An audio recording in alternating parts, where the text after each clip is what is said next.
तो जो हरियाणा में दादरी में रहे भाई जी और उसके बाद रत्नगढ़ रहे पूज्य भाई जी और पूज्य बाबा कि यहाँ जीवन आंतरिक ही रहा, अंतरंग जीवन, बाहर कोई विशेष नहीं। हाँ, अखंड कीर्तन रखते थे और जो भी आता था उनसे मिलते थे। बाबा ने तो सर्वथा मौन ही ले लिया था, कभी कभी लिख करके स्लेट पे बता देते थे। इस प्रकार 5-6 साल तक लगातार, 5-5.5 साल तक लगातार रत्नगढ़ राजस्थान में भाई जी रहे पूज्य बाबा, और साथ में गीता प्रेस गोरखपुर का संपादकीय विभाग पूरे लोग, और यहीं से संचालन करते थे, यहीं से प्रूफ चेक करते थे, डाक के द्वारा वहाँ भेजते थे, यहीं पर सब करते थे। उसके बाद 11 जून 1945 को पूज्य भाई जी पूज्य बाबा संपूर्ण संपादकीय विभाग पहुंच गए वापस गोरखपुर में। भाई जी को ये जो 5-6 साल हुए अंतरंग जीवन भाई जी का, तो इसमें भाई जी ने एक अनुष्ठान किया। वो यही था कि मेरे पास ऐसी शक्ति आ जाए कि जो मेरी परीक्षा में फेल हो जाते हैं, जिनको मैं भगवत दर्शन कराना चाहता हूँ, पहले परीक्षा लेता हूँ, पहले उनको पढ़ाता हूँ, पढ़ा करके परीक्षा लेता हूँ, लेकिन वो सब फेल हो जाते हैं, इसलिए भगवत दर्शन नहीं हो पाते। और इतनी मुझको शक्ति नहीं है, पावर नहीं कि जो फेलियर हैं उनको भी मैं दर्शन करा दूँ, थोड़े से ग्रेस मार्क्स दे करके उनको पास करा दूँ। तो अंत में फिर ये 6 साल भाई जी ने अनुष्ठान किया, और लीलाओं में तो रहते थे, महाभाव में प्रतिष्ठित रहते थे, साथ साथ 6 घंटे का अनुष्ठान प्रतिदिन, 6 घंटे आसन पर बैठ करके 3-3 घंटे 2 शिफ्ट लगा के और अनुष्ठान किया। भाई जी ने ऐसा तो नहीं बताया कि अनुष्ठान मेरा पूरा हो गया या मेरे पास ऐसी पावर आ गई, ये तो भाई जी ने जीवन भर ना कभी बताया है। लेकिन हाँ, इसके बाद भाई जी ने कईयों पर कृपा की है, जिनको भगवत दर्शन कराए हैं। अधिकतर मृत्यु के समय कराते हैं, फिर उनसे पूछते हैं, फिर वो बताते थे कि इस समय मुझको ठाकुर जी दिखाई दे रहे हैं। जो नारायण के भक्त हैं वो सिर छोड़ते समय कहते मेरे सामने भगवान नारायण खड़े हैं, और कहीं कहते थे मेरे सामने भगवान के पार्षद खड़े हैं। तो इस प्रकार की अधिकतर बाबा भाई जी मृत्यु के समय उनके पास पहुँचते थे, और कई बार तो बाबा की सेवा लगा देते कि जब तक इनका सिर ना छूटे तब तक आप यहाँ हाजिरी दो और नाम जाप बोल बोल के करो। कई बार अकेले भाई जी पहुंच जाते थे, कई बार पूज्य बाबा और पूज्य भाई जी पहुंच जाते थे, और कई बार दोनों नहीं पहुंचते थे और संकल्प करके उनके ऊपर कृपा कर देते हैं। और भाई जी ये 3 बातें अक्सर कहा करते थे, इन 3 बातों को कोई मान लेगा तो उसको भगवत दर्शन हो जाएंगे। एक तो अनवरत तैल धारावत अधिक से अधिक प्रभु का नाम जाप करें। तीसरा दूसरा, सबके भीतर भगवान है, सबको भगवान मान लो, ऐसा भाव करके सबको नमस्कार करो, सबकी सेवा करो, किसी का बुरा ना करो, भगवत भाव सर्वत्र रखो। तीसरी बात, जो भी कुछ तुम्हारे साथ हो रहा है वो सब कर्मों के अनुसार प्रभु का विधान है, और इसी में तुम्हारी भलाई है। इस बात पर अटूट विश्वास करो। ये 3 बातें बहुत जोर दे करके भाई जी कहा करते थे, और सचमुच में जिन्होंने भाई जी की बात मानी, पहले तो ये था कि 100% बात मानेंगे तब भाई जी उनको दर्शन कराएंगे, ये था। और अब ये हो गया कि कहीं वो 100% नहीं है तो 33% वाले को भी पास कर देते, और कई बार तो इससे भी कम नंबर हो तो ग्रेस मिल जाती है, कृपांक। तो इस प्रकार वो अनुष्ठान जो किया है, दरअसल उस अनुष्ठान से उनको दे करके सहारा। अब भाई जी ने जो अनुष्ठान किया 5-6 साल तक, भाई जी को तो आवश्यकता नहीं थी, और तो अपना आनंद में रहते थे, लेकिन इसलिए किया कि वो पावर जो इकट्ठी की है 6 साल तक अनुष्ठान किए, उसमें से कुछ पावर उनको दे करके और उनको आगे बढ़ा ले जाते थे। कई बार तो ये होता था कि जन्म तो उनका नहीं हुआ, जो शरीर छोड़ गए भजन करते थे, भाई जी का सत्संग करते, उनका जन्म तो नहीं हुआ, लेकिन वो ऊपर अटक गए, जनलोक में, तपलोक में, महरलोक में, ब्रह्मलोक में, पितरलोक में कहीं ना कहीं अटक गए। जन्म तो नहीं उनका, होगा भी नहीं जन्म, जाएंगे आगे, लेकिन अभी इतने साल तक यहां रहो, या महाप्रलय के समय जाओगे तब तक यहीं रहो। तो बीच में जो अटक जाए, जन्म तो होगा नहीं, क्योंकि आपके जन्म के संस्कार अब नहीं रहे, कृपा हो गई, जन्म मन से छूट गए, लेकिन अभी कुछ कहीं कमी रह गई, कुछ समय यहां रुको फिर आगे जाओ। तो ऐसी स्थिति पे जब कोई होता तो भाई जी को पता चल जाता, क्योंकि भाई जी का आंतरिक जगत में भी प्रवेश हो चुका था।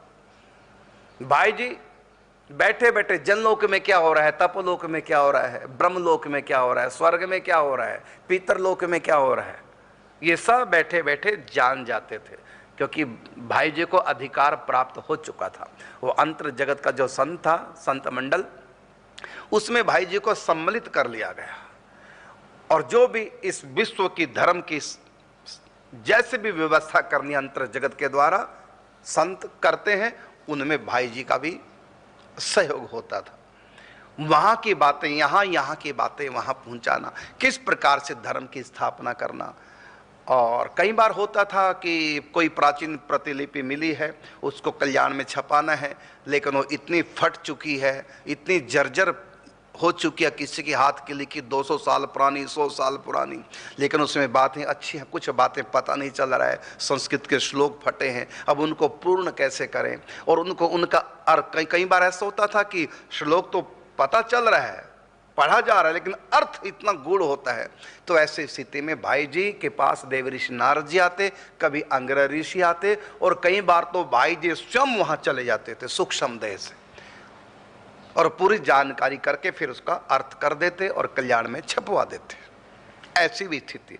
भाई जी की कितनी ऐसी अंतरंग बातें हैं जो आज तक प्रकाश में नहीं आई, और आनी भी नहीं, क्योंकि अब भाई जी चले गए, और जितना लोगों को जानकारी हुई उतना छपा दी गई बातें, लेकिन भाई जी के साथ रहने वाले लोगों को भी जानकारी नहीं। भाई जी से ज्यादा आंतरिक जानकारी बाबा की हो गई लोगों को, लेकिन भाई जी ऐसे पक्के रहे, कभी नहीं बताया। आज तक किसी को नहीं पता चला कि किस सखी के रूप में भाई जी, जब प्रारंभ में यह था ब्रज गोपी का नाम, जो नारद जी ने सिखाया कि गोपियों की तरह कैसे साधना करनी और कैसे गुरु रूप सखी के अनुगत्य में रह करके सखी स्वरूप से कैसे प्रिया प्रीतम की सेवा करनी। तो भाई जी की गुरु रूप सखी कौन है, और भाई जी किस सखी के रूप से साधना करते थे, और कैसे करते करते आगे महाभाव में, ये कहीं भी भाई जी ने ना बताया और ना कोई जान पाया। आज तक नहीं किसी को पता कि भाई जी की गुरु रूपा सखी कौन है। हाँ, बाबा की पता चल गई, रूप मंजरी, और कैसे कैसे साधना की है बाबा की एक ही बात पता चल गई। रज के रूप में, ब्रज रज के रूप में रहे कुछ समय तक बाबा साधना में, ब्रज के तृण के रूप में रहे, सारिका पक्षी के रूप में रहे, मंजू लाली के रूप में रहे, मंजू श्यामा के रूप में रहे, मंजू लीला के रूप में रहे, और अंत में महाभाव में प्रतिष्ठित हो गए। और जो जो बाबा की अंतरंग बातें थी वो सारी प्रकाश में आ गई लगभग। हाँ, बाद वाली नहीं आई, पहली वाली सारी बातें प्रकाश। वो भी कैसे आई, ये भी गजब। दरअसल भगवान की इच्छा थी, वो ऐसे आई कि बाबा के भीतर जो भी लीला चलती थी तो बाबा का मन होता कि मैं बैठ करके चर्चा भाई जी से करूं। आज ये लीला प्रकट हुई, आज ये लीला, आज मेरे भाव में ये आया, आज मेरे भाव राज्य में ये आया, आज ऐसे दर्शन हुए, आज ऐसे हुए, आज ये बात हुई, आज वृंदावन के अमुक निकुंज में ऐसा हुआ, आज ये हुआ। वो सारी बातें भाई जी को बताना चाहते हैं, और हर रोज कुछ ना कुछ बाबा को लीला होती थी, दर्शन होते थे ठाकुर जी के, और वो फिर भाई जी को बताना चाहते थे। लेकिन भाई जी के पास फुर्सत नहीं होती, कई बार ध्यान में बैठे होते, कई बार प्रूफ चेक कर रहे होते, कई बार सत्संग कर रहे होते हैं, कई बार किसी से बात कर रहे होते हैं, और 24 घंटे में एक बार बाबा जाया करते थे भाई जी के पास दर्शन करने, क्योंकि उनका नियम था। लेकिन जब जब गए एकांत समय बाबा को मिला ही नहीं कि बात कैसे करूं। अंत में बाबा के मन में एक बात आई कि मैं अपने चित्त की स्थिति लिख करके भाई जी के आगे रख दिया करूंगा, जब भी भाई जी को फुर्सत हो अपना ही पढ़ लिया करेंगे और उसके उत्तर में जो भी भाई जी को कहना होगा कह दिया करेंगे। अब हर रोज जो भी उनके चित्त की स्थिति भीतर की होती, जो भी लीला प्रकट होती, जो भी उनके भाव होते, सब के सब लिख करके कागज पर और भाई जी को दे देते। 24 घंटे के बाद जब दर्शन करने जाते फिर भाई जी उनको पढ़ते और पढ़ करके कोई और ना देख ले, बाबा की चित्त की स्थिति कोई और जान ना पाए, क्योंकि गुप्त बातें होती हैं प्रेम की। तो बाबा भाई जी उनको सबको पढ़ के लपेट के फाड़ करके छोटे छोटे टुकड़े करके डस्टबिन में डाल देते थे। वो भी ऐसे डालते सबसे नीचे की तरफ।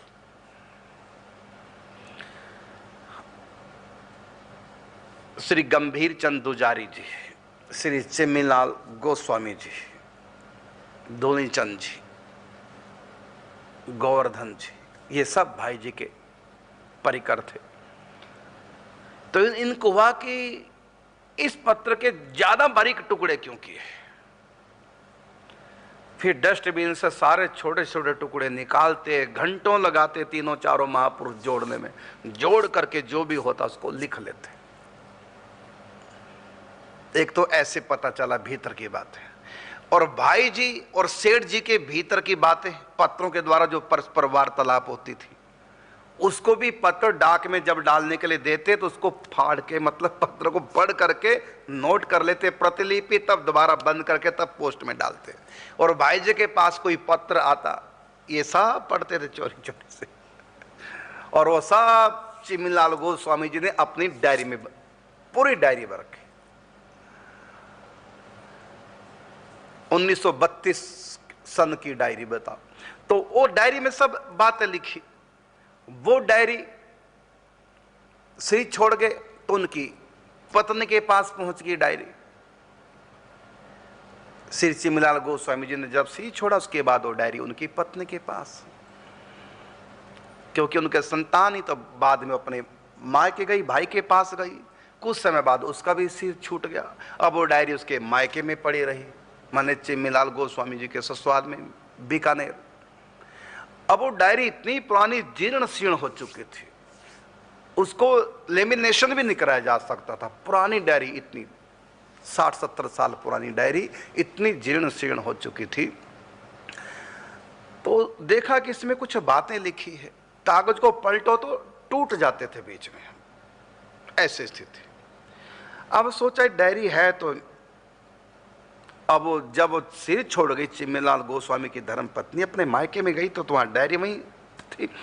तो उनके सिर छूटने के बाद वो डायरी उनकी भाभी के हाथ पड़ी और देखा इसमें कुछ बातें हैं भाई जी के बारे में और जीर्ण शीर्ण है, लेकिन हमारे किसी काम की नहीं। अब इसको फेंकना क्या है, चलो यहीं पास में आना अथाल्या के पीछे सोर्स गीत मंदिर है और उसमें पूज्य बाबा के शिष्य हैं साधु कृष्ण प्रेम, उनको दे देती हूँ, वो देखेंगे इसमें है क्या। तो वो साधु कृष्ण प्रेम के हाथों पड़ गई, वो ले गई वहां पर, दे गई साधु कृष्ण प्रेम को। जब उसने देखा तो गजब हो गए, ये तो बाबा का आंतरिक अंतरंग बातें हैं, आंतरिक जीवन बाबा का है। भाई जी के पत्र हैं जो सेठ जी को दिए, सेठ जी के पत्र जो भाई जी को, सब का सब, और गोस्वामी जी के हाथों की लिखी, चिम्मीलाल गोस्वामी के हाथों की सब प्रतिलिपियां उतारी हुई थी। वो सब का सब पुस्तक में छप गया। पूज्य बाबा का जब जीवन चरित्र लिखा,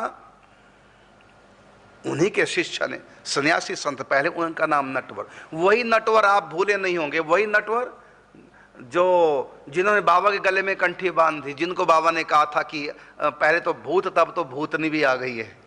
वो जो बालक नटवर 11 साल का, उसके साथ बाबा बचपन में खेला करते थे, कई बार उससे फुटबॉल खेला करते थे, और कई बार तो बाबा उसके साथ जो है खेला करते कि तू मेरे को पीट और मैं तुमको पीटूं, लेकिन शर्त है जब तुम मारेगा मुझको तो राधा राधा बोल के, मैं तुमको मारूंगा राधे, जैसे बच्चों के साथ। ऐसे बच्चे वो बाबा को पीटते, बाबा उनको पीटते, और जब पीटते मारते तो राधा राधा बोल के। एक खेल था। तो जिस बच्चे के साथ ठाकुर बाबा खेला करते थे, है ना, और वो बच्चा नटवर बाद में वही बाबा का शिष्य हो गया, सन्यासी हो गए। उन्होंने बाबा का जीवन चरित्र लिखा है। तो उन्होंने उन पत्रों को, सब के सब पत्रों को बाबा के जीवन चरित्र संबंध जो ग्रंथ छपा है 6 भागों में, उनमें वो पत्र सब अंकित कर लिए गए। पत्र तो इतने हैं कि मुझको लगता है कि मैं यदि प्रतिदिन इसी प्रकार भाई जी और बाबा का जीवन चरित्र सुनाऊं तो सारा कुछ यदि एक एक जो मेरे पास इस समय है तो कम से कम 2 साल लग जाएंगे। इतनी बातें हैं भाई जी की और बाबा की।